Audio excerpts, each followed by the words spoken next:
My goal was simple: get to Washington, D.C. Now, a normal person would go like this. It's a 90-minute flight or a 4-hour drive. But where's the fun in that?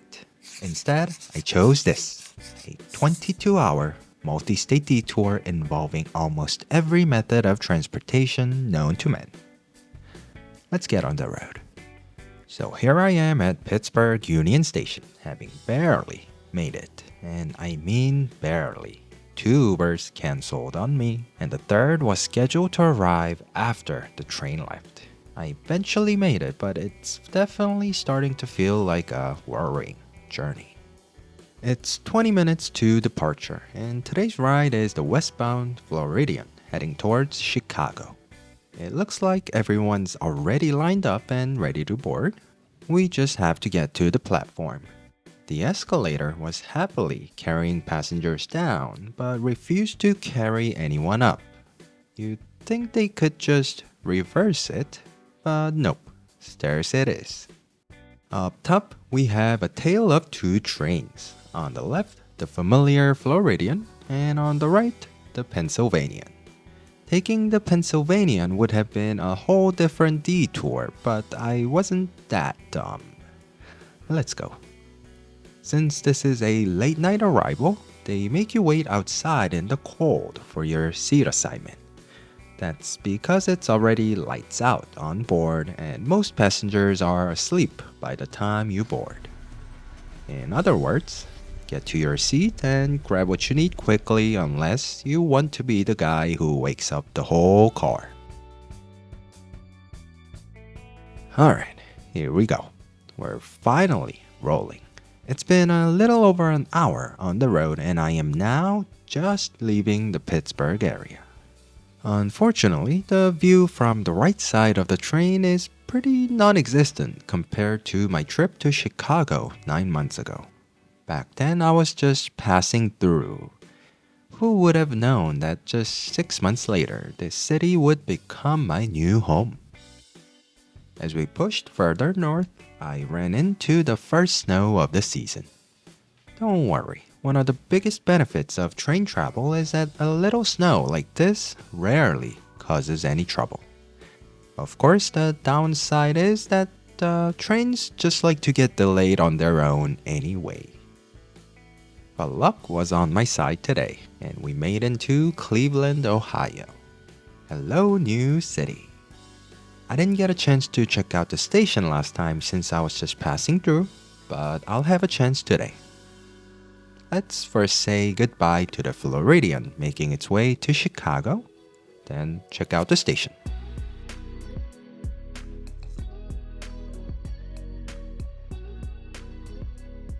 And inside, the first thing that caught my eye was this: a classic analog directory board. No digital screens here. Just a good old-fashioned hand-updated schedule.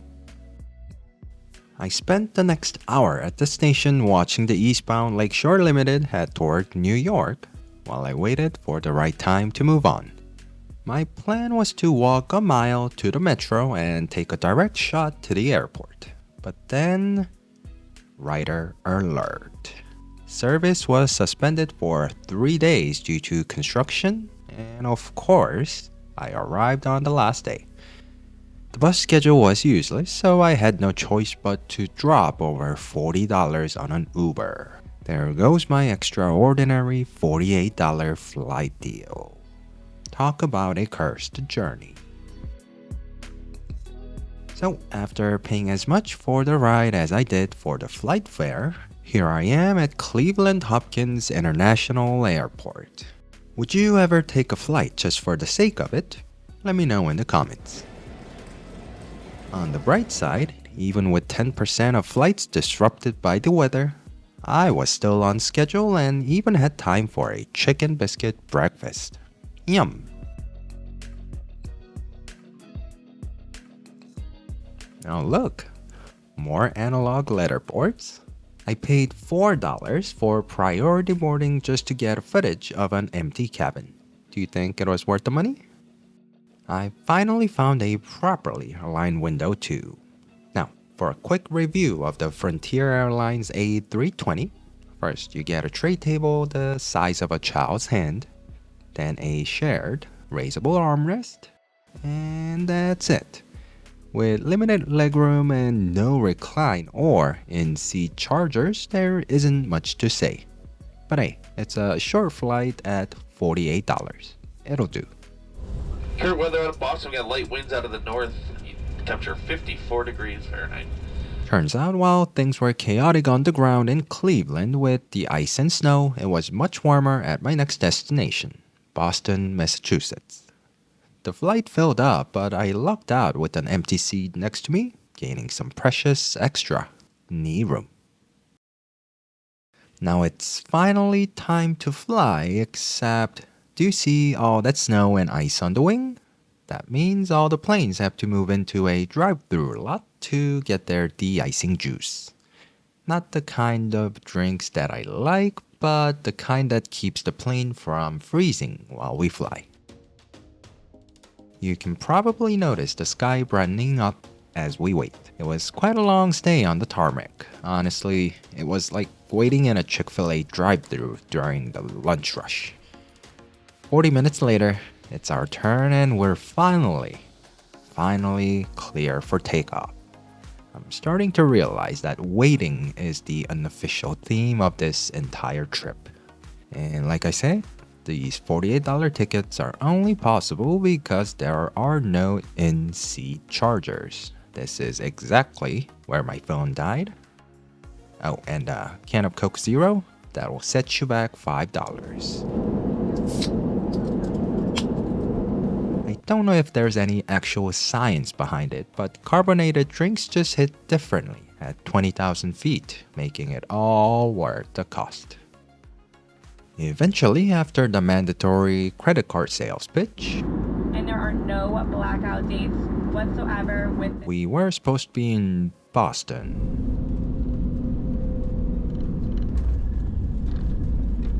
But looking at these clouds, is this Pittsburgh again? Very disappointingly, this was indeed Boston. What a weather. Well, let's get going. And look at this. Actual sofas instead of those stiff chairs with armrest. Boston is officially the best airport yet. Well, let's head into the clouds of Boston. On the bright side, the airport operates a free shuttle that connects directly to the train station. Welcome to Boston South Station. While this isn't the best weather for exploring, I know this city well enough to know exactly what I want. Let's go get some donuts. I've been craving Cane's donuts for months now. Seriously, this journey is officially cursed. Well, at least it was only a 10-minute walk. I'll be back. So, once again walking through the rain, I made my way back to Boston South Station. One thing to note is that the greater Boston area was home to the very first Dunkin' Donuts. To treat myself after the wet walk, I headed to the station's Metropolitan Lounge to grab some complimentary sodas and snacks to go along with the donut that America runs on.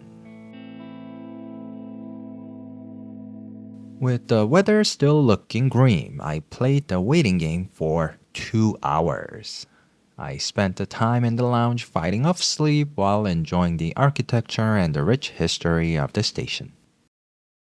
Now it's finally time for America's newest, fastest premium train, the next-gen Acela. I'll keep this segment short since I have a dedicated full review you can watch, but I am happy to report we get a large, spacious tray table.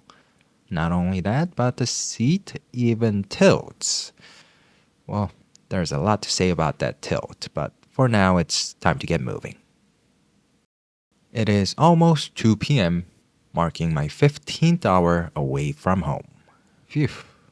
I'll have to come back another day to enjoy that donut. But for now, goodbye Boston. While the new Acela isn't exactly getting praised for its comfort, it is certainly the fastest train in America.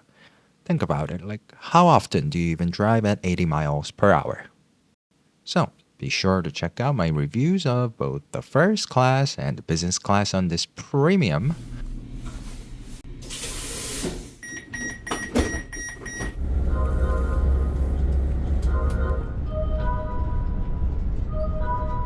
Yes, premium high-speed train. Now, you already know the theme of this trip is detours and inefficiency. While a train ride from Boston to New York is highly efficient and comes with a striking view of the Manhattan skyline, you'll quickly notice that 90 to 95% of the passengers get off there. A new wave comes on because traveling the full distance for 7 hours costs far more and takes far longer than flying. But as one of the handful passengers going the full distance, I am finally at my home station, Washington, D.C.'s Union Station, after some 22 hours since I first got on the road. And for those wondering, I already picked out an 8-hour train ride to get back to Pittsburgh. Interestingly enough, remember how they were only allowing passengers to take the escalator down a couple days ago? On my return, they were only allowing people to go up. Well, welcome back to Pittsburgh. I hope everyone had a Merry Christmas, Happy Holidays, and a Happy New Year.